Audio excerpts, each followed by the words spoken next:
ہوا؟ اور بھئی یہ قرآن کے بارے میں ہے، نبی کی ہر بات کے بارے میں نہیں ہے کہ اللہ کی وحی سے ہوتی ہے، نہیں، ورنہ تو نبی صلی اللہ علیہ وسلم کی جو اجتہادی غلطیاں ہیں، ورنہ تو نبی صلی اللہ علیہ وسلم کی جو اجتہادی غلطیاں ہیں، گناہ نہیں، اجتہادی غلطیاں، جس پہ اللہ نے گرفت کی ہے، جس پہ اللہ نے گرفت کی ہے، منافقین کا جنازہ پڑھنا، وہ اللہ کی وحی سے پڑھا تھا، بعد میں منع کر دیا۔ گناہ نہیں، اجتہادی غلطی، اجتہاد، ارے جاہل، اجتہاد نبی نہیں کرتا ہے، نبی کا کہنا بھی شریعت ہوتا ہے، نبی کا چلنا شریعت ہوتا ہے، نبی کا بیٹھنا شریعت ہوتا ہے۔ اس جاہل کو یہ نہیں معلوم کہ جو کہے وہ بھی حدیث شریعت، نبی جو کرے وہ بھی شریعت، اور نبی کی موجودگی میں کوئی صحابی کوئی کام کرے اور نبی اس کو منع نہ کرے وہ بھی جائز، وہ بھی شریعت۔ تو نبی کا ہر کام شریعت ہے، تو نبی اجتہاد نہیں کرتا۔ اجتہاد کے معنی یہ ہوتے ہیں کہ کوئی قرآن و حدیث کی روشنی میں کوئی مسئلہ سوچنا، قیاس کرنا، اجتہاد کرنا، تو نبی قیاس نہیں کرتا۔ نبی جو کچھ کرے، نبی کی شان تو یہ ایک صحابی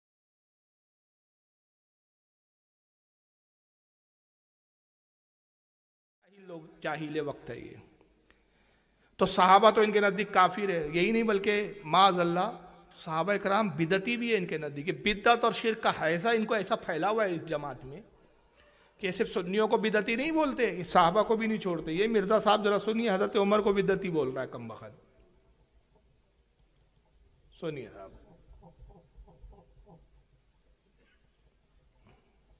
میں الصلاۃ خیر من النوم سیدنا عمر نے کیوں داخل کیے؟ کیا ان کو بدعت ایجاد کرنے کا اختیار تھا؟ آواز شاید سمجھ میں نہیں آئی ہوں گی تھوڑی سی، کیونکہ وہ فون کی آواز ہے۔ کسی نے سے سوال کیا کہ الصلاۃ خیر من النوم، یہ اذان صبح کی اذان میں پڑھتے ہیں نا، نماز جو ہے نیند سے بہتر ہے۔ تو بعض روایتوں میں دو روایتیں اصل میں اس تعلق سے، ایک روایت یہ ہے کہ حضور صلی اللہ علیہ وسلم نے ہی اپنے زمانے میں اذان میں اس کا اضافہ کیا، تین روایتیں بلکہ۔ ایک روایت یہ ہے کہ حضرت بلال صبح اذان مطلب وہ گلیوں میں گھومتے تھے، اور گھومتے گھومتے آپ نے یہ جملے فرمایا تو رسول اللہ کے کانوں تک وہ الفاظ آئے، حضور کو پسند آئے، حضور نے کہا کہ بلال اس کو صبح کی اذان میں شامل کر لو۔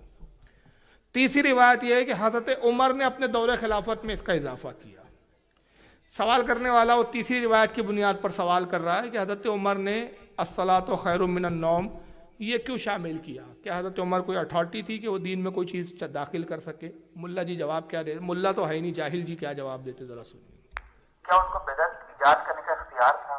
کیا ان کو بدعت ایجاد کرنے کا اختیار تھا؟ یہ سوال کرنے والا پوچھ رہا ہے۔ سیدنا عمر ہو یا کوئی بڑے سے بڑی پرسنالٹی ہو، کسی کو اسلام میں بدعت داخل کرنے کا کوئی اختیار نہیں ہے۔ حضرت عمر ہو یا کوئی بڑی سے بڑی پرسنالٹی ہو، اس کو بدعت اسلام میں داخل کرنے کا کوئی اختیار نہیں ہے۔ اب آگے سنیے۔ کیونکہ نبی علیہ السلام نے کیٹیگوریکل مینشن کر دیا، بخاری مسلم میں موجود ہے کہ آپ صلی اللہ علیہ وآلہ وسلم فرمایا من احدث فی امرنا ھذا فہو رد، جس نے ہمارے دین میں کوئی چیز داخل کی وہ مردود ہے، چاہے کوئی بھی کرے۔ تو یہ بہت بڑا جھوٹ بولا گیا خصوصاً حنفی علماء کے۔ تو کہتا ہے کہ حضور صلی اللہ علیہ وسلم کی حدیث ہے، حضور نے فرمایا کہ جس نے ہمارے دین میں کوئی نئی بات ایجاد کی وہ مردود ہے۔ تو اب چاہے وہ عمر ہو یا کوئی بھی صحابی ہو، ان کو بھی اتھارٹی رہی کہ وہ دین میں کوئی نئی بات ایجاد کرے، اگر وہ ایجاد کرے تو وہ بات بھی مردود ہے۔ یعنی اگر حضرت عمر نے اذان میں یہ الفاظ بڑھائے ہیں تو وہ مردود ہے، اور حضرت عمر کون ہوئے؟ بدعتی۔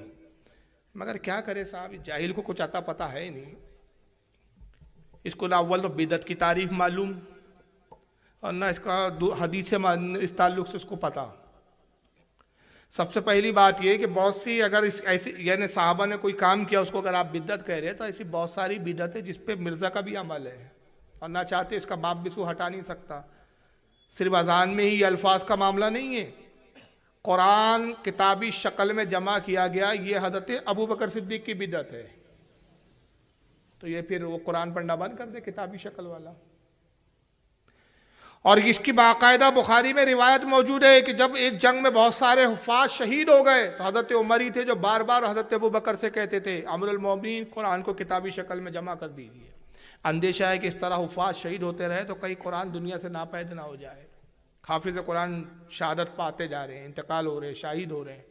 حضرت ابو بکر پہلے انکار کرتے رہے، انہوں نے یہی کہا جو کام رسول نے نہیں کیا وہ کام میں کیسے کر سکتا ہوں، لیکن حضرت عمر بار بار اصرار کرتے رہے۔ روایتوں میں اور حدیثوں میں آیا کہ حضرت ابو بکر کہتے اللہ نے میرا دل پھر کھول دیا اور میں اس کام پر آمادہ ہوا. جب قرآن کتابی شکل میں لایا گیا, حضرت عمر نے دیکھا تو سب سے پہلے جو جملے آپ نے فرمائے تھے وہ یہ کہ یہ کتنی اچھی بدعت ہے. تو پتہ چلا بدعت کی دو قسمیں ہوتی ہے, ایک حسنہ اور ایک سیئہ. خود حضرت عمر نے اپنے زمانے میں تراویح کی جماعت قائم کی. آج سارے فرقوں کا اس پر عمل ہے, چاہے اہل حدیث ہو, دیوبندی ہو, بریلی ہو, سب تراویح جماعت سے پڑھتے. تو مرزا صاحب آپ کہتے ہیں کہ جو رسول نے نہیں کیا وہ بدعت ہے, مردود ہے. اب کسی صحابی کو بھی اتھارٹی نہیں کہ کوئی دین میں نیا کام ایجاد کرے, تو تراویح پڑھنا چھوڑ دو آپ. پھر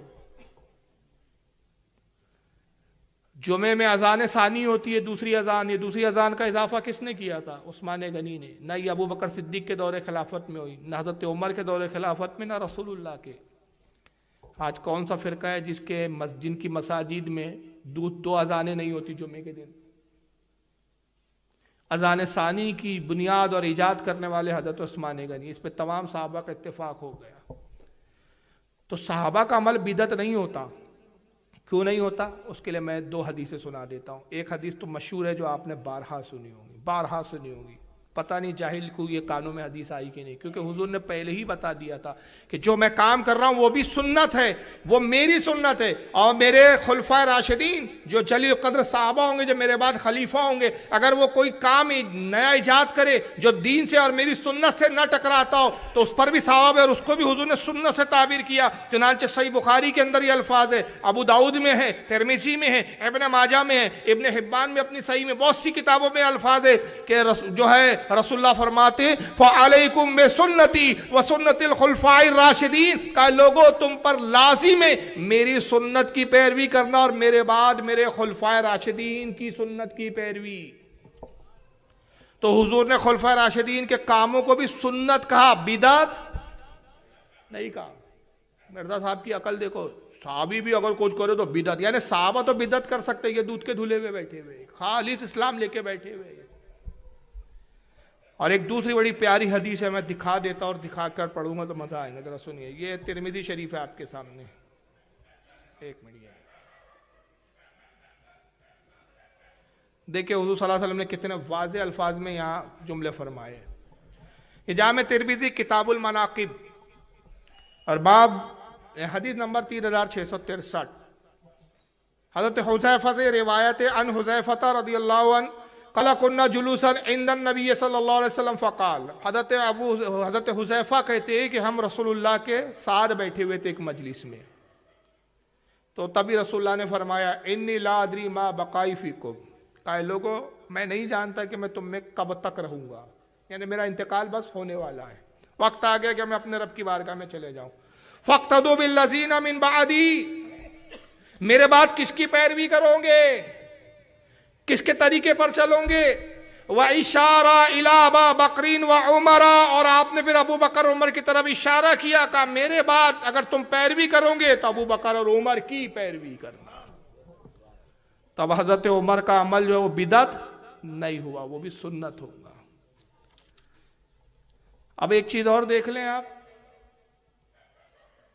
اب یہاں تو ابھی حضرت عمر بدعتی تھے, لیکن بات اگر بڑھ گئی ان کی جناب کی تو یہاں تک بڑھی کہ نبی بھی نعوذ باللہ من ذالک خطاؤں سے اور بدعتوں سے اور اس سے پاک نہیں ہے. سنیے ذرا مرزا صاحب. وَمَا يَنْطِقُ عَنِ الْهَوَىٰ إِنْ هُوَ إِلَّا وَحْيٌ يُوحَىٰ. اور بھئی یہ قرآن کے بارے میں ہے, نبی کی ہر بات کے بارے میں نہیں ہے کہ اللہ کی وحی سے ہوتی ہے, نہیں. ورنہ تو نبی صلی اللہ علیہ وسلم کی جو اجتہادی غلطیاں ہیں, گناہ نہیں, اجتہادی غلطیاں جس پہ اللہ نے گرفت کی ہے, منافقین کا جنازہ پڑھنا, وہ اللہ کی وحی سے پڑھا تھا, بعد میں منع کر دیا. شکل دیکھو منوس کی, کتنا غصے میں بول رہا ہے,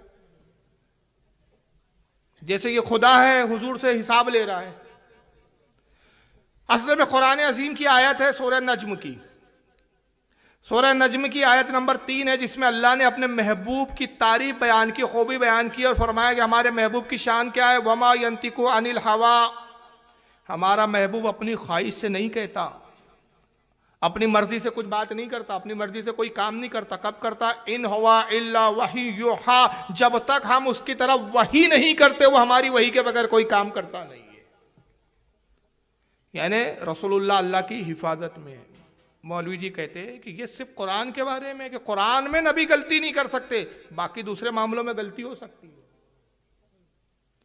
اور غلطی ہوئی پھر غلطی گنوایا اس نے، کہا اجتہادی غلطی ہوئی، گناہ نہیں، اجتہادی غلطی، اجتہاد، ارے جاہل، اجتہاد نبی نہیں کرتا ہے، نبی کا کہنا بھی شریعت ہوتا ہے، نبی کا چلنا شریعت ہوتا ہے، نبی کا بیٹھنا شریعت ہوتا ہے۔ اس جاہل کو یہ نہیں معلوم کہ حدیث کی 3 قسمیں بیان کی ہے علماء نے، حدیث کی 3 قسمیں، پہلے حدیث قولی، حدیث فعلی، حدیث تقریری، اس کو حدیث سکوتی بھی کہا جاتا ہے، یعنی نبی جو کہے وہ بھی حدیث شریعت، نبی جو کرے وہ بھی شریعت، اور نبی کی موجودگی میں کوئی صحابی کوئی کام کرے اور نبی اس کو منع نہ کرے وہ بھی جائز، وہ بھی شریعت۔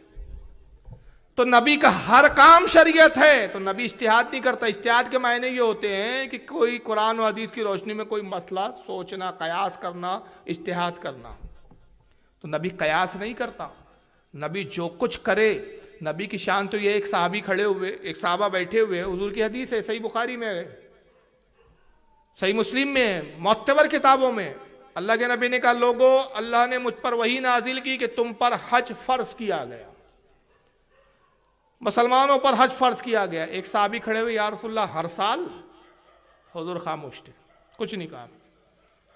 کچھ دیر گزری، حضور نے پھر دوبارہ فرمایا لوگو اللہ فرماتا ہے تم پر حج فرض کیا گیا۔ پھر ایک وہی صحابی کھڑے ہوئے، یا رسول اللہ کیا ہر سال حج فرض ہے؟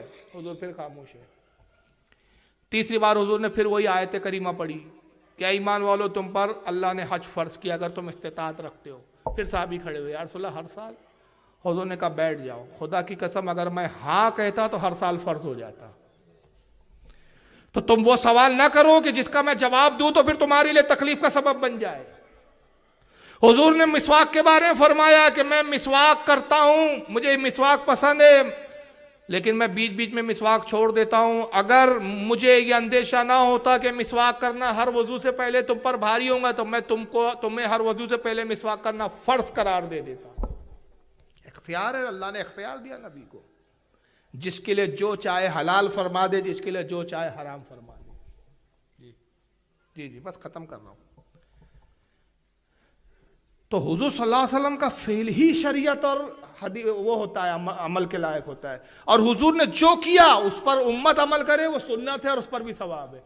لیکن مولوی صاحب نیم مولوی خطرہ ایمان فرماتے ہیں کہ صاحب نبی بھی اس معنی میں معصوم نہیں ہوتا۔ قرآن نے اگر کہا کہ ہمارا نبی وحی کے بغیر نہیں کہتا تو وہ صرف قرآن کے بارے میں، باقی باتوں میں نبی سے بھی لرزش غلطی ہو سکتی ہے، اور وہ اجتہادی غلطی ہوئی کہ عبداللہ ابن ابی کا نماز جنازہ پڑھا دیا جس پر اللہ نے گرفت کی۔ میں چیلنج کرتا ہوں کہ بتا دے کہ وہ اللہ نے کیا گرفت کی، ذرا دکھا دے ہمیں قرآن میں، جبکہ حدیثوں میں موجود ہے۔ عبداللہ ابن ابی ایک منافق تھا، وہ مرا، حضور صلی اللہ علیہ وسلم اس کی نماز جنازہ پڑھانے کے لیے گئے۔ حضرت عمر نے کہا یا رسول اللہ منافق کی نماز جنازہ پڑھائیں گے؟ حضور نے فرمایا میرے رب نے مجھے اختیار دیا، چاہے میں اس کی نماز جنازہ پڑھاؤں چاہے نہ پڑھاؤں۔ یہاں تو حضور کے الفاظ ہے کہ مجھے اختیار ہے، جب اختیار ہے تو غلطی کہاں سے ہو گئی وہ؟ اور میں گمان کرتا ہوں کہ میرے نماز جنازہ پڑھانے سے اس کے قبیلے کے لوگوں کا دل پگھلے اور وہ ایمان کی طرف راغب ہو جائے، اور وہی ہوا۔ حضور نے نماز جنازہ پڑھائی، اپنا کرتا دیا اس کو کفن میں، اپنا لعاب دیا، تو اس کے قبیلے کے جب لوگوں نے دیکھا کہ رسول اللہ باوجود اس کے کہ یہ حضور سے اتنی دشمنی رکھتا تھا، حضور کے خلاف اتنی سازشیں کرتا تھا، حضور کا یہ سلوک ہے، وہ متاثر ہوئے، اور ایک قبیلے میں ایک بڑی تعداد جو کئی سو اور کئی ہزار پہ مشتمل تھی، اسی وقت وہ اسلام میں داخل ہو گئے۔ اور جب یہ مقصد پورا ہو گیا تو پھر اللہ نے قرآن کی آیت نازل فرمائی کہ اے محبوب اب اس کے بعد آپ تو آپ نے پڑھا دی، کیونکہ یہاں ایک مقصد تھا کہ آپ کے اس عمل سے وہ لوگ ایمان لے آئے، اب یہ مقصد ختم ہو چکا، اب یہ مقصد پورا ہوا، اب اس کے بعد آپ کسی منافق کی نماز جنازہ کبھی مت پڑھانا اور نہ ان کی قبر پر کھڑے ہونا۔ لیکن پوری آیت اور پورے قرآن میں کہیں نہیں ہے کہ اللہ نے نبی کو تنبیہ کی ہو، ڈانٹا ہو معاذ اللہ، یا وہ گرفت کی، اور یہ گرفت کر کیا بولتا تو ایک نمبر کا جھوٹا آدمی ہے یہ۔ تو بہرحال یہ 2 فتنوں سے میں نے بتایا، ویسے تو فتنے بہت سارے ہیں، طارق جمیل صاحب اور یہ، لیکن 2 آخری ویڈیو پہ میں اختتام کروں گا، اور اس کے بعد پھر کچھ سوال و جواب کا سیشن ہے۔ آپ کو اگر کچھ پوچھنا ہو، کوئی سوال کرنا ہو تو بلا جھجک آپ مائک پر آ کر پوچھ سکتے ہیں یا کاغذ پہ لکھ کے پوچھتے ہیں۔ اب یہ میں آخری اس لیے دکھا رہا ہوں کہ تھوڑا ہنسی مذاق پر اختتام ہو جائے، کیونکہ بڑی سنجیدہ تقریر ہوئی آج، بہت سنجیدگی کے ساتھ آپ سن رہے تھے۔ میں دکھا دوں کہ جو اس قدر بدعقیدہ ان کے کردار بھی کتنے کیا بولوں میں, لفظ ہی نہیں مل رہے یار, کیا بولوں. یہ مولویوں کا کردار تو کم از کم نہیں ہوتے. خود ہی دیکھو طارق جمیل صاحب کا کردار کیا ہے, کیسے لوگ ہیں یہ ذرا. میں جا رہا تھا تو ایک خوبصورت لڑکی نے مجھے مسکرا کے اشارہ کیا, بالکل میرے اوپر بھی عاشق ہے, تو میں اس کے پیچھے چل پڑا. وہ آگے آگے میں پیچھے پیچھے, وہ آگے آگے میں پیچھے پیچھے. بازاروں میں چلتے چلتے ایک مصور کی دکان پہ پہنچے تو اس نے مصور سے یوں اشارہ کیا. مصور کہتے تصویر بنانے والے کو. دیکھیں ایک خوبصورت لڑکی ملی چچا جان کو, جوانی جاگ گئی بڈھے کی, اور اسٹائل دیکھو چڑی مار, چھٹا ہوا چڑی مار لونڈا ہے یہ, چھٹا ہوا. یہ کردار ہے ان کے, اور لوگ ایسے بھانڈوں سے اور ایسے چڑی ماروں سے متاثر ہو رہے ہیں. میں سمجھ نہیں پاتا کہ کیسے کیسے اسے متاثر ہو جاتے ہیں لوگ یار. نوٹنکی باز ہے, نوٹنکیاں کرتا ہے, ذرا سنو اس کی, دیکھو پھر تو. میں جا رہا تھا تو ایک خوبصورت لڑکی نے مجھے مسکرا کے اشارہ کیا, بالکل میرے اوپر بھی عاشق ہے, تو میں اس کے پیچھے چل پڑا. وہ آگے آگے میں پیچھے پیچھے, وہ آگے آگے میں پیچھے پیچھے. بازاروں میں چلتے چلتے ایک مصور کی دکان پہ پہنچے تو اس نے مصور سے یوں اشارہ کیا اور آگے چلی گئی. وہ آگے چلی گئی تو میں حیران ہو گیا. میں نے کہا بھائی یہ کیا چکر ہے؟ کہا جی یہ بچی کل میرے پاس آئی تھی کہ مجھے شیطان کی فوٹو بنا کے دو.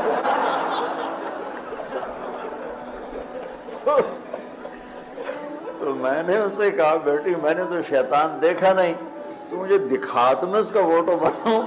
تو آج تمہیں لے کر کہہ رہی تھی یہ ہوتا ہے, ایسا ہوتا ہے. اپنے منہ سے قبول کر رہا ہے, اور اس کے بعد بھی کوئی جاہل ہی ہوگا جو اس کو مولانا اور اچھا عالم سمجھ کے اس کے پیچھے جائے. یہ اللہ تعالیٰ اس کی زبان سے خود نکلوا رہا ہے کہ خوبصورت لڑکی نے مجھے دیکھا تو یہ چڑی مار پیچھے چل پڑے گی. ہمارے یہاں چڑی مار بولتے, آپ کا کیا بولتے بھائی؟ ہاں, اٹھائی گرا, اٹھائی گرا, ہاں اٹھائی گرا بھی بولتے ہمارے. یہ چل پڑے پیچھے پیچھے کہ یار یہ میری طرف پیار سے دیکھ رہی ہے, مطلب عاشق ہو گئی ہے مجھ پہ, ڈھیبرو بابا پہ. پیچھے پیچھے چل پڑے یہ جناب. اب وہ گئی ایک تصویر بنانے والے کیا, اور وہ لے کر اس لیے گئی, مسکرا کے دیکھا اس لیے کہ بیٹا تو میرے پیچھے پیچھے ہے, تیرے سے زیادہ بھیانک مجھے دکھ رہی نہیں رہا. اگر شیطان کی تصویر بنانا ہے تو اس نے کہا تصویر والے نے کہ میں نے کل آئی تھی, کہا تصویر بنانا ہے, شیطان کی تصویر چاہیے مجھے. ان کا شیطان تو میں نے دیکھا ہی نہیں, تو میں بناؤں کیسے؟ کسی کو لے کر آؤ تو بولے آج بھی یہ اس کو ہی لے کر آئیے. ایسی جو ہوتا ہے شیطان, دیکھو بنا اس کی دیکھ کر تصویر. اور واقعی شیطان ہی تو ہے یہ لوگ. من شر الوسواس الخناس, قرآن میں اللہ فرماتا ہے پناہ مانگو اس خناس شیطان سے جو دلوں میں وسوسے ڈالتا ہے. الذی یوسوس فی صدور الناس, اور ان انسان نما یہ ہے وہ شیطان. انسانوں میں بھی شیطان ہوتے جو قرآن کہہ رہا ہے, ان سے بھی پناہ مانگو جو لوگوں کو گمراہ کرتے ہیں. قرآن میں سب موجود ہے, پڑھو میرے بھائی. لیکن یہاں بھی ایک بدنام کیا جاتا ہے کہ بریلوی لوگ کہتے قرآن مت پڑھو. نہیں, ہم یہ نہیں کہتے قرآن مت پڑھو, ہم کہتے پڑھو تو کنز الایمان پڑھو. بدعقیدہ وہابیوں کے قرآن ترجمے مت پڑھو, کہ ان کے ترجمے میں بھی گمراہ کرتے ہیں یہ لوگوں کو. اللہ تعالیٰ آج کی اس بزم کو